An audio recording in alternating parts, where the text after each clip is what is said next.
Good morning guys, good morning, good evening, good afternoon at good day sa bawat isa. And we are on our third C's na pag-uusapan ngayon. Last time we talked about confirmation and then we also talk about cultivation and now we are going to talk about cleansing. But before that, let me pray. Lord God, be with us. Kung paano niyo po kami sinamahan sa mga unang session. So Lord God, Lord, samahan niyo po kami. We invite your Holy Spirit to come into our hearts, activate the power to discern more about you, to really revere on you, Panginoon, and to really know that you are sovereign. We seek your face, Lord God. You are the Lord of all. In Jesus' name we pray. Amen and amen. This is gonna be short, pero sa una nating topic, welcome nga po pala sa Hope in the Savior Church. Ito po ay online recording, very short, fast track na recordings about sa atin pong topic. And last time nabanggit natin that the first three C's, conform, cultivate, and cleansing, is about our internal foundation. So mahalaga na mauunawaan natin yung mga bagay na ito for us to be transformed from the inside so that we could work out to the outside. Dahil yung maayos yung kalooban, maayos yung action. So, una, conform, review lang po natin. So, sa confirmation, our very purpose as a Christian, as a disciple, is to conform to the very image of Christ. That's why we have to cultivate likeness, we have to cultivate the sovereignty of God, and we have to cultivate this loving characteristic of God so that we can be more like Him. At this time, mahirap na habang naglalakad tayo sa earth, naglalakad tayo sa mundong ito. Di ba, pag naglaba nga tayo ng damit, tapos naka-white tayo, and then the whole time gala ka dyan sa kalsada, gala, gamitin mo yung damit mo na yan the whole day. And pag uwi mo sa gabi, madumi na ulit yung ating mga damit.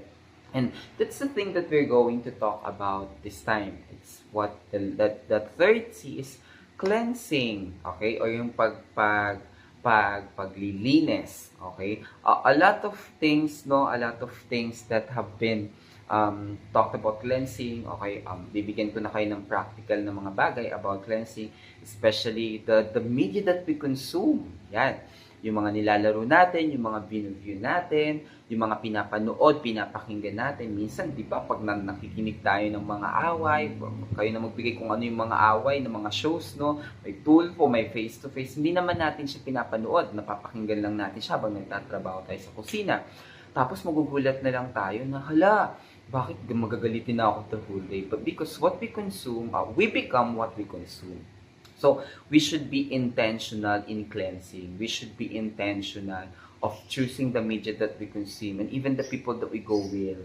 No? So, now, we are going to talk about Genesis 3:15. Wow, this is highly theological. But the cleansing, and we can do efforts, no, about that we can cleanse our stuff, that we can cleanse over this stuff, and so on and so forth. But there is one God. There is Jesus, in the name of Jesus, in the person of Jesus, that does it all, no? Hallelujah. And in Genesis 3:15, and I will put, this is Adam and Eve, kinain niya yung pinagbabawal na prutas, sabi nila apple. Okay, pinagbabawal na material na ito, pinagbabawal na prutas na ito.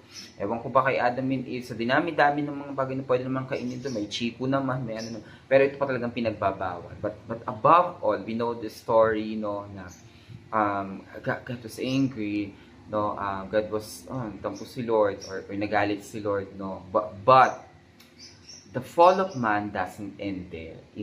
Hallelujah. In Genesis 3:15, this is the the redemptive plan of God. And I will put enmity, that's the conflict, between you and the woman, and between your seed and her seed. Capital S is Jesus. It's a foreshadowing of Jesus. Hallelujah. He shall bruise your head. That's and you shall bruise his heel. You shall bruise his heel, and he shall bruise your head. From the temporary to resurrection. Look at that amazing verse. I'm going to flash it now. And this is an amazing verse of the redemptive plan of God. No, this is tayo na yung nagkasala. Kung sino pa yung ginawa natin, kung sino pa yung na-offend si God, siya pa yung gumawa ng redemptive blood. That's how God is really loving us that way. So, it's a foreshadowing of Jesus Christ, no, that he Jesus will bruise his heel. Jesus will bruise his head. That's the talagang resurrection na napahiya ang kaaway, no, na even death from the grave ay talagang tinalo ni Lord. Because He's sovereign, He's Lord. No, and the death, it is temporary. Dun talaga makikita natin that the redemptive plan worked out, and we are here now alive because the God that we serve is alive. Amen. Hallelujah, hallelujah. So this is Jesus' way, the truth, and the life. In the middle of all this judgment, God provides the promise of hope. Amen. So whatever we are into now, we think that there is no hope, we think that there is no way out of this situation. Remember this, God promised us a hope, a working hope. Amen. Come back to Jesus. Hallelujah. And of course, on the other side then, kapag may nakikita tayong mga ibang tao na parang wala ng pag-asa, remember that we can be a bearer of hope. Introduce them to Jesus Christ. Hallelujah. So let's go further. So the cleansing, we're going to be discuss the three do's. The why, the way, and the waymaker.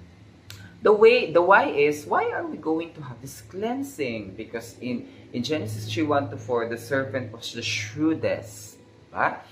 Ang daming nangyayari ngayon sa paligid, parang tama na, no? Ang daming nangyayari sa paligid ngayon na, uy, parang normal na itong gawin, no? Because the serpent is the shrewdest. Yes. At kapag hindi tayo nag-root into the Word of God, hindi natin pinag-aralan ng Word, hindi tayo nag-soak araw-araw, hindi tayo nag-soak sa Bible, hindi tayo nag-soak sa Word of God, hindi tayo nag-soak sa prayer, we are disconnected from mentors and a good circle faith community. The serpent is shrewd, pwede tayong maloko. The Lord God made. One day, He asked a woman, did God really say you must not eat the fruit from any of the trees in the garden? The same question, the same strategy na ginagawa ng kaaway ngayon as the shrewdest among all is that nandito tayo sa point na mapapatanong tayo ng totoo ba yung sinabi ni Lord? Yan, okay. It's the same strategy. That's why if you are going to question the Word of God, the trueness of the truth, I think we have to mag-pray ka na. So really, ask God for discernment. Lagi tayong magbabad sa Word of God. Lagi tayong mag-pray. Lagi tayong kumonect sa faith community. In all this stuff, it will help us. No? So, why? Number one, because Satan will tempt us. Number two, Satan will let you love things you're not supposed to love. And Satan will question the Word of God. The truth shall never be questioned. And if we started to question the truth of God, something is really off already. So we just really have to be careful about it. Hallelujah. And things with that, no, there are things that you have to really ask for help, especially kapag pagdating niya sa mga theological perspective. You ask for Bible scholar. You ask for good friends that has seminar. Kaya, lagi ko rin sinasabi sa mga tao sa paligid ko, yung mga alaga ko na pinalaga ni Lord, mag-aral, magbasa, mag-masters kung kaya. Why is it there is cleansing? Because sin already entered our heart. So, kailangan natin ng araw-araw na paglilinis, no? Pagsasanctify sa Panginoon. Our desire is always selfish and sinful. That's why we really have to guard our hearts. Amen? And the next is the way. There is a hope. Amen? Lord, makasalanan talaga yung puso ko. It's impossible for a man of a heart of a man of God na parang perfect, na walang kasalanan, walang question. But there is a way. What is the way? Sabi dito, He shall bruise your head. There is a sure hope. The resurrection. God have been living, God brought back to life after 3 days. And that is our sure hope. Amen? Kung si Lord na tinanggap natin ay may kapangyarihan, the same Spirit that brought Jesus back to His life, it's the same Spirit that is within us. That is a sure hope. Amen? So just cleanse it. Cultivate tayo. Let's go to the Word of God. There's no other way about it. Go back to the Word of God. Pray. Spend time with Jesus. Spend time with your faith community. Fellowship with the Holy Spirit. This is the only way. Ganun lang. Okay, it's better said than done, pero practice gradually, paulit-ulit, no? So the Lord God clothed them. This is the way, no? Na-offend si Lord, nakita niya si Adam and Eve. This is assurance. The Lord God clothed them with animal skins for Adam and his wife. Amazing that the offended God made the clothing for Adam and Eve. So, just imagine things na kung sino pa yung na-offend, siya pa yung gumawa ng clothing kay Lord. It's the love of God.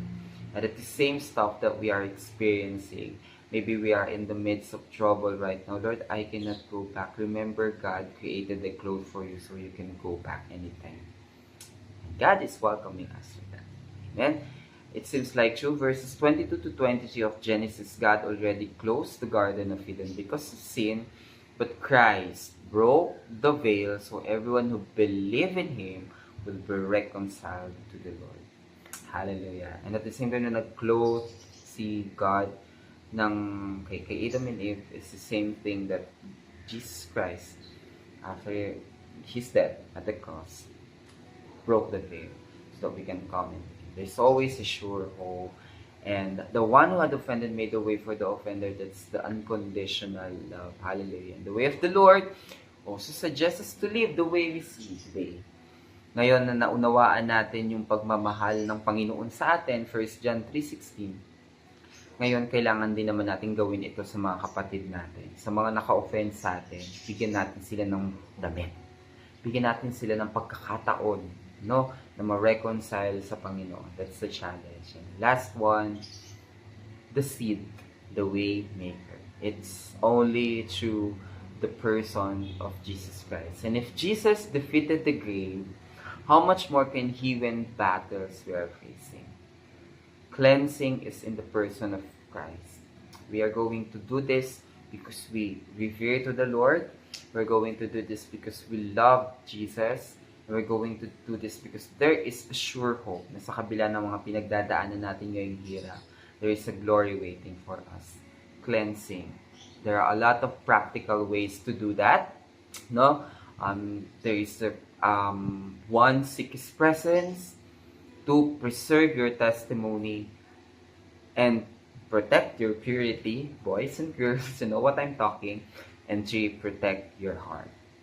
Lord God, thank you for reminding us that in the world we're going to face a lot of things. Thank you, Lord, for reminding us as well that in this very world that we are living right now, only your presence can cleanse us. Only that you can preserve our testimony and purity. And Lord, help us to have a courage to protect our hearts. Salamat po. Continue, O Lord God, to talk to us. Thank you so much, O Lord God, for reminding us about internal foundation that we really have. Thank you, Lord God, for reminding us about conformation to the image of Christ. Thank you, Lord God, for reminding us about cultivating the love of Christ. In this time, cleansing, Panginoon. Lord, remind us about your Lordship, your sovereign. In Jesus' name, amen and amen. Salamat po at magsama-sama po ulit tayo sa Hope in the Savior Church Fast Track.